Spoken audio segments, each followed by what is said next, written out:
వాతావరణం అనేది ఒక పెద్ద కాంప్లికేటెడ్ సబ్జెక్ట్. ఎందుకంటే ఎప్పుడు ఎండలు, వానలు ఎప్పుడు వస్తాయో తెలియదు, ఎప్పుడు వెళ్తాయో తెలియదు. వాటిని అంచనా వేయడం కూడా చాలా కష్టతరమైనటువంటి పని. కానీ ఇటీవల కాలంలో కొంతమంది ఔత్సాహికులు వాతావరణ నివేదికలను ఎప్పటికప్పుడు మనకు అందిస్తూ మనల్లో ఆసక్తి రేపుతూ ఉన్నారు. మరికొన్ని క్షణాల్లో వాతావరణం ఇలా ఉండబోతుంది, మరికొన్ని క్షణాల్లో పలానా చోట పిడుగులు పడబోతున్నాయి, ఇలా క్షణానికి మనకు అప్డేట్స్ ఇస్తూ వార్తల్లో నిలుస్తూ ఉన్నారు. అలాంటి వాళ్ళలో తెలంగాణ వెదర్మెన్గా ప్రసిద్ధి చెందినటువంటి బాలాజీ గారు ఒకరు. ప్రస్తుతం ఇప్పుడు మనతో బాలాజీ గారు ఉన్నారు. ఆయన అడిగి మరిన్ని విశేషాలు తెలుసుకుందాం. నమస్తే బాలాజీ గారు. నమస్తే సార్.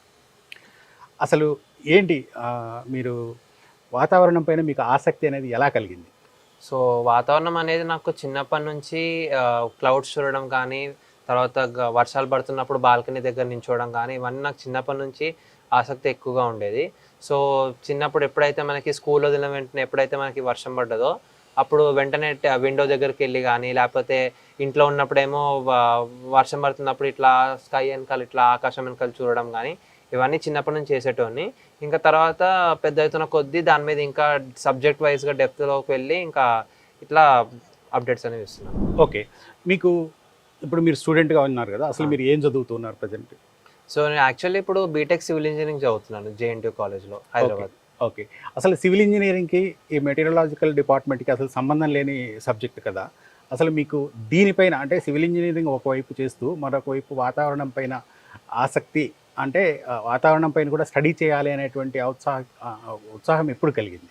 సో యాక్చువల్లీ నాకు ఈ వాతావరణం మీద నాకు చిన్నప్పటి నుంచే చాలా ఎక్కువ ఇంట్రెస్ట్ అనేది ఉండే. సో యాక్చువల్లీ నేను తెలంగాణ వెదర్మ్యాన్ పేజ్ కూడా నేను బీటెక్కి జాయిన్ కాకముందు, అంటే సివిల్ ఇంజనీరింగ్ జాయిన్ కాకముందే నేను స్టార్ట్ అనేది చేశాను. అంటే ఇంటర్మీడియట్ సెకండ్ ఇయర్లో నేను ఇది స్టార్ట్ చేశాను. సో ఇంకా అప్పటి నుంచే నేను అప్డేట్స్ అనేవి ఇస్తున్నాను. వెదర్ మీద మాన్సూన్ అనేది ఎట్లా ఫార్మ్ అవుతాయి, విండ్స్ అనేవి ఎట్లా మూవ్ అవుతాయి, తర్వాత మనకి ఇన్స్టెబిలిటీ కండిషన్స్ అంటే ఏంది, ఇవన్నీ మీద కొంచెం ఎక్కువ నాలెడ్జ్ అనేది గెయిన్ చేసుకున్నాను. తర్వాత నేను ఎప్పుడైతే 2021లో బీటెక్ సివిల్ ఇంజనీరింగ్ వచ్చిందో ఇంకా అప్పటి నుంచి నేను ఇది కంటిన్యూ చేస్తున్నాను. అండ్ ఆల్సో కొంచెం మనకి రిలేషన్ అనేది ఉంటుంది. అంటే ఇప్పుడు వర్షం పడినాక మనకి నదుల్లో ఫ్లడ్స్ అనేవి వస్తాయి. ఆ ఫ్లడ్ స్టడీ అనేది it's a part of civil engineering. Okay, అది ఇంకా ఓకే, ఒకవైపు చదువు, మరొక వైపు మెటీరియలాజికల్ డిపార్ట్మెంట్కి సంబంధించినటువంటి వెదర్ ఫోర్కాస్ట్లు ఎప్పటికప్పుడు ఇస్తూ ఉన్నారు కదా. అసలు అంటే రెండింటిని ఎలా బ్యాలెన్స్ చేసుకుంటున్నారు మీరు? సో యాక్చువల్లీ నాకు మనకి చదువుతో పాటు మెటీరియలాజికల్ అంటే ఈ మనకి వెదర్ అప్డేట్స్ కూడా, సో యాక్చువల్లీ ఇది బ్యాలెన్స్ చేయడం అనేది అంత ఈజీ కాదు.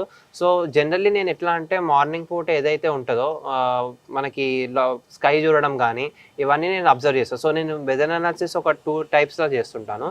First is ground analysis. Ground analysis అంటే డైరెక్ట్గా టెర్రస్ మీదకి వచ్చి స్కై చూడడము, స్కై క్లౌడ్స్ ఎట్లా మూవ్ అవుతున్నాయి, టెంపరేచర్ కండిషన్ అంటే రియల్ ఫీల్ కండిషన్స్ అనేవి ఎట్లున్నాయో చూస్తాను. తర్వాత మోడర్న్ అనాలిసిస్ అనేవి చేస్తాను. తర్వాత ఎప్పుడైతే ఇంకా మార్నింగ్ కాలేజ్ టైం అవుతుందో ఇంకా అట్లా ఒక అప్డేట్ అనేది పెడతాను ట్విట్టర్లో కానీ అన్ని సోషల్ మీడియా హ్యాండిల్స్లో. తర్వాత ఇంకా నేను కాలేజీకి రెడీ అయిపోయి ఇంకా కాలేజ్ అవన్నీ వర్క్స్ చేసుకుంటాను, క్లాసెస్ వినడం అవి. ఇంకా మధ్యలో ఎప్పుడైతే మనకి వర్షం పడుతుందో మనకి ముందరే చెక్ చేసుకుంటూ శాటిలైట్ ఇమేజెస్ కానీ రేడార్ ఇమేజెస్ కానీ ఇవన్నీ చెక్ చేసుకుంటూ మనకి వర్షాలు ఎప్పుడు వచ్చే ఛాన్సెస్ ఉంటాయి, వర్షాలు వచ్చే ఛాన్సెస్ ఉన్నాయా లేవా, ఎంత వస్తే ఎంత తొందరలో వస్తాయి, అవన్నీ నేను అప్పుడప్పుడు మనకి ఎప్పుడైతే ఫ్రీ టైం దొరుకుతుందో ఇస్తుంటాను. బట్ ఒకవేళ హెవీ రైన్స్ ఉంటే మాత్రం నేను రెగ్యులర్గా వాచ్ చేసి అప్డేట్స్ అనేవి ఇస్తుంటాను. ఓకే, ఇప్పుడు ఈ వెదర్ ఫోర్కాస్ట్లు ముందే ఇవ్వడానికి మీరు ఎలాంటి ఎక్విప్మెంట్, అంటే ఏదైనా ఎక్విప్మెంట్ పర్టికులర్గా యూజ్ చేస్తూ ఉన్నారా, లేకపోతే ఎలా మీరు సోర్స్ ఆఫ్ ఇన్ఫర్మేషన్ ఏంటి? So source of information in the sense నేను generally different international agency sites అనేవి వాడుతుంటాను. And also some of the national agency sites.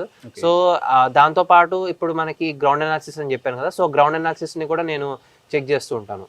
And also ground అనాలిసిస్తో పాటు మనకి నెక్స్ట్ వచ్చేది మనకి న్యూమరికల్ మోడల్ అనాలిసిస్. అంటే మనకి డిఫరెంట్ ఇంటర్నేషనల్ ఏజెన్సీస్ వాళ్ళు అంటే ఏంటంటే GFS కానీ, ECMWF కానీ, JMA కానీ, UM కానీ, GDAPS ఇలాంటి డిఫరెంట్ మోడల్స్ అనేవి ఉంటాయి.